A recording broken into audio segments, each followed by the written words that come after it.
தள்ளி போடலாமா?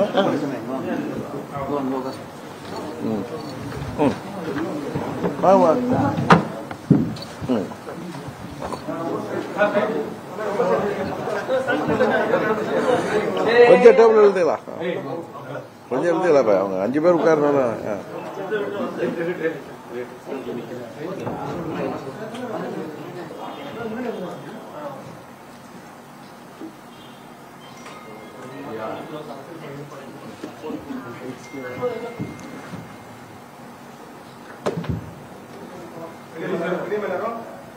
தலைமை கழக நிர்வாகிகள் மண்டல பொறுப்பாளர்கள் ஆலோசனை கூட்டம் இருக்கு. நீங்க எதுவும் கேட்கறதுன்னா கேட்க.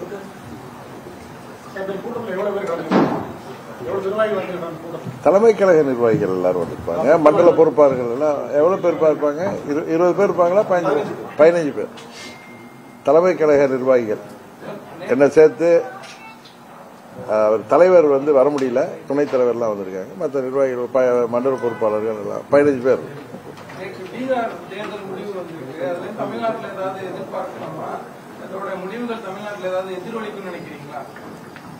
நார்த் இந்தியால பீகார் தேர்தலுக்கும் தமிழ்நாட்டுக்கும் என்ன அதோடைய முடிவுகள் ஒன்று தமிழ்நாட்டில் எதிரொலிக்குன்னு நான் நம்பல. முதலமைச்சர் அந்த தேர்தலை வச்சு தேர்தல் ஆணையம் மீது ஒரு நம்பகத்தன்மை போயிருச்சு அப்படின்னு சொல்லி பாஜக வெற்றி பெற்றது.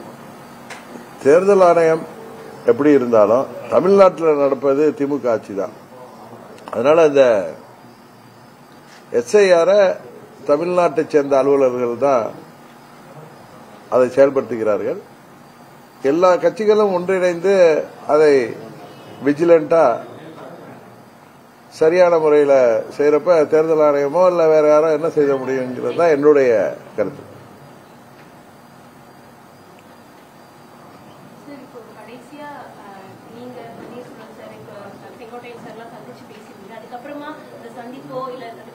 பேச்சுவார்த்தையோ இருக்கிற மாதிரியான செயல்முறைகள் வெளியில தெரியல.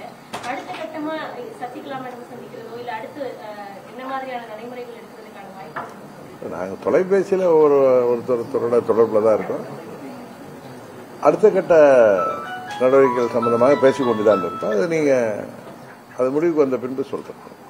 ஏற்கனவே இப்போ தேர்தல் கேட்கிற மாதிரி பேசிட்டு இருக்காங்க. பாஜக ஒரு பலம் சேர்க்கணும் அப்படின்னு சொல்லி அவங்க எதிர்பார்த்துட்டு இருக்காங்க. திமுக இப்ப பலமாயிட்டு இருக்கு அப்படின்ற ஒரு பேச்சும் இருக்கு.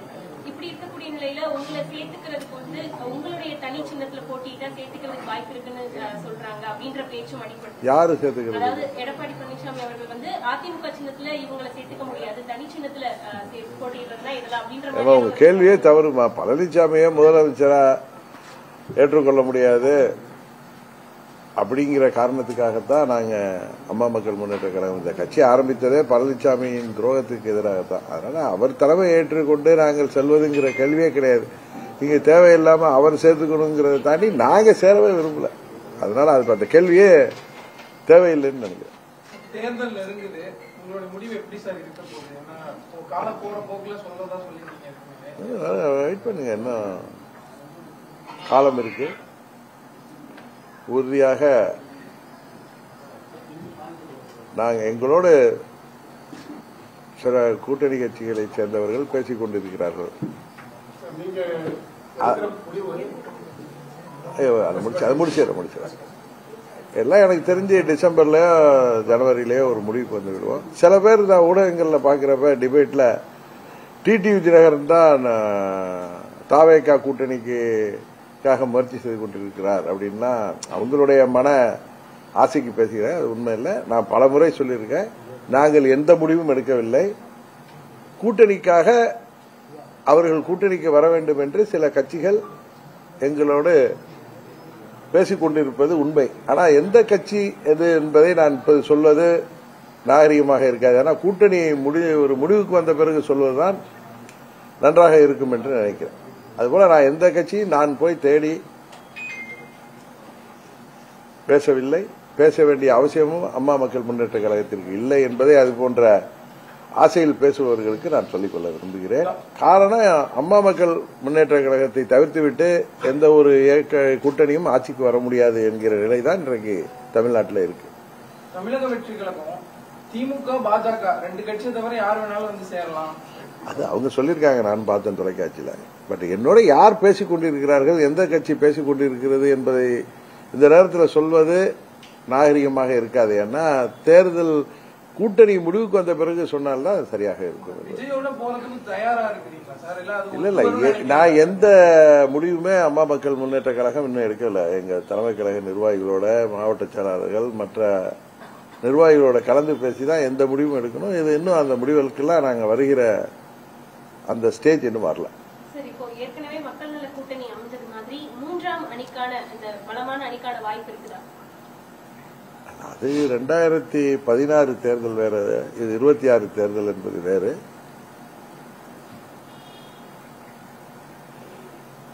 இதில் ஆளுங்கட்சி கூட்டணிக்கும் தாவேகா கூட்டணிக்கும் தான் கடுமையான போட்டி இருக்குன்னு நான் நினைக்கிறேன். ஏன்னா அது நான் ஏதோ அந்த கூட்டணிக்கு போறதுக்காகவோ அதுக்கு சமீட்சைக்காகவோ நான் பேசல. ஒரு குடிமகனா நாட்டு நிலவரங்களை பார்க்கிறப்பையும் ஊடகத்துறையில் உள்ள நண்பர்கள், சர்வே எடுப்பவர்கள் எல்லாம் சொல்வதை வைத்து நான் ஒரு நடுநிலையாக நின்று அந்த கருத்தை சொல்றேன். அதுக்காக உடனே தாவக்காக்கு ஒரு கூட்டணி போறதுக்காக சமீட்சை கொடுக்கிறார் அப்படிலாம் கிடையாது. யதார்த்தத்தை சொல்றது உங்களுக்கும் தெரியும்.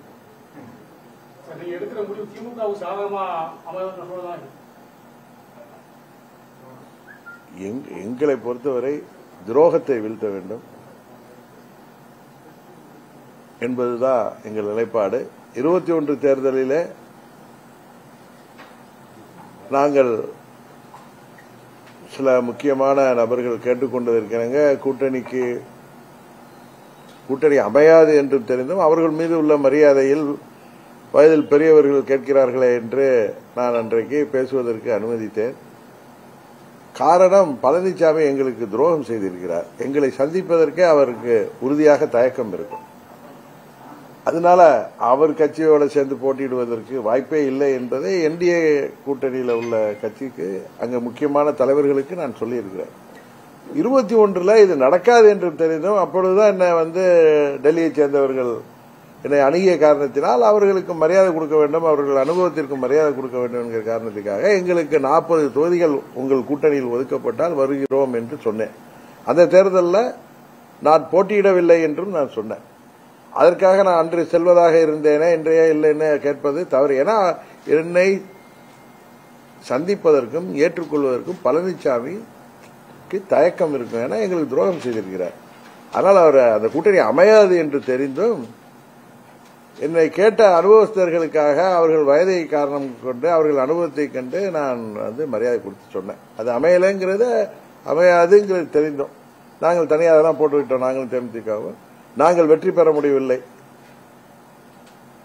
ஆனால் யார் ஆட்சிக்கு வரக்கூடாது, எந்த துரோகம் வென்றுவிடக்கூடாது என்று நினைத்தோமோ அது நடந்திருக்கிறது. இந்த முறையும் எங்களது முதல் இலக்கு துரோகம் தமிழ்நாட்டு அரசியலிலே, இந்திய அரசியலிலே யாராலும் நினைத்து பார்க்க முடியக்கூடாது வருங்காலத்தில்ங்கிறதுக்காகத்தான் அம்மா மக்கள் முன்னேற்ற கழகம் இந்த தேர்தலையும் சந்திக்க இருக்கிறது. இல்ல, யார் ஆட்சிக்கு வந்தாலும் பரவாயில்லைங்கிற நான் இன்னொரு வார்த்தை சொல்றேன், நீங்க அதை கவனிக்கல. நாங்கள் இடம்பெறுகிற கூட்டணியை அம்மா மக்கள் முன்னேற்ற கழகத்தை தவிர்த்து விட்டு எந்த கூட்டணியும் ஆட்சி அமைக்க முடியாது என்பதையும் நான் சொல்றேன். நீங்க அதை விட்டுட்டு நீங்க பர்டிகுலரா திமுக கூட்டணி ஆட்சிக்கு வந்தால் பரவாயில்ல நீங்க கேட்கறது, மக்கள் என்ன முடிவு செய்கிறார்களோ அதுதான்.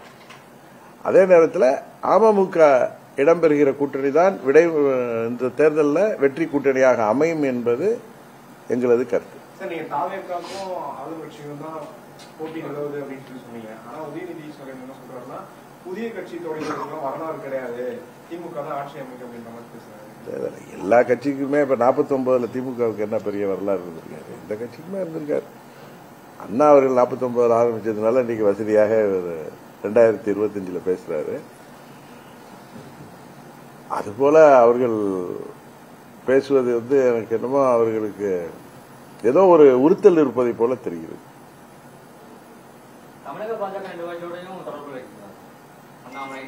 இல்ல இல்ல, அண்ணாமலை என்ற நட்பு ரீதியாக எப்போது பேசுவாரு. நயினா நாயந்தனோட தொடர்பு இல்லை, வேற யாரோடையும் தொடர்பு இல்லை.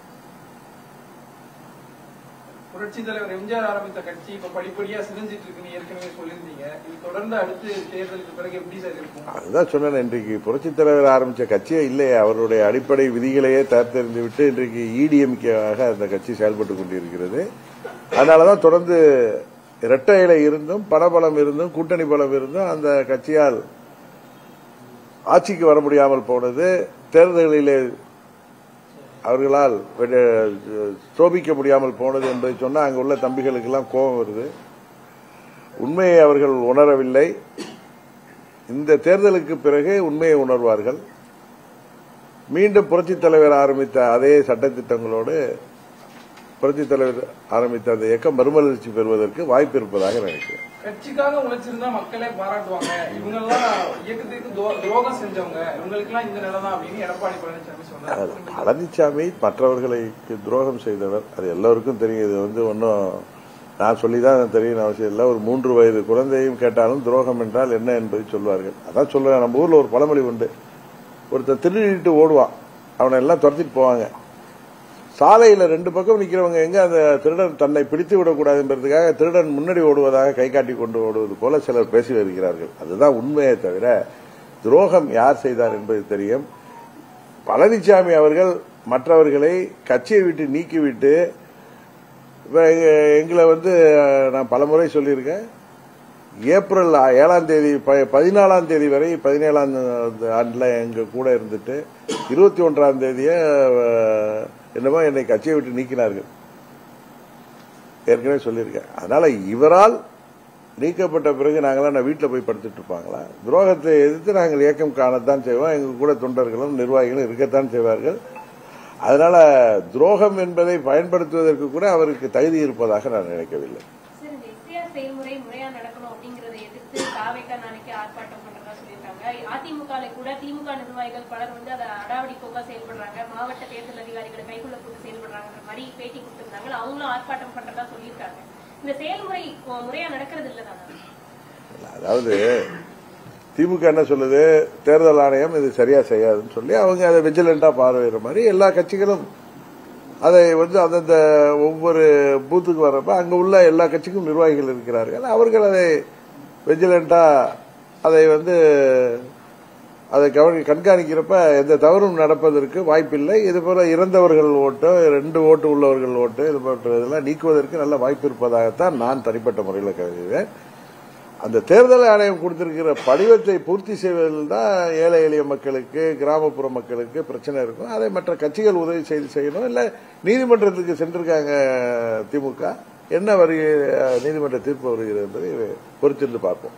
பாஜகவோட கூட்டணி வச்சதுனால டெல்லி பிக் பாஸ் சொல்றதுக்கெல்லாம் எடப்பாடி பழனிசாமி அடிமையாகிட்டாரு, தமிழர்களோட உரிமைகளை விட்டு கொடுக்க தயாராகிட்டாரு அப்படின்னு சொல்லி ஸ்டாலின் சொல்லியிருக்காரு. அந்த கருத்தை நீங்க எப்படி சார் பாக்குறீங்க? 99ல் திரு ஸ்டாலின் அவருடைய தந்தையாரும் கூட்டணியில் இருந்து 5 ஆண்டுகள் அமைச்சரவையில இடம்பெற்றிருந்தார்கள். அப்ப டெல்லி பிக் பாஸ் சொன்னதுதான் அவங்க அப்பா கேட்டுட்டு இருந்தாரா என்னமோன்னு எனக்கு தெரியல.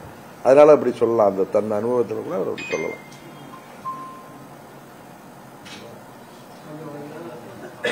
Okay okay.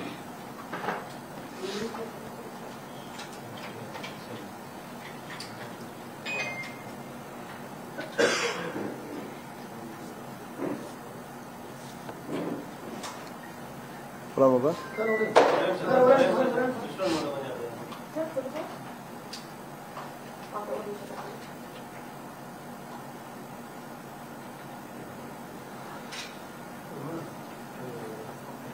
நாமக்கல்ல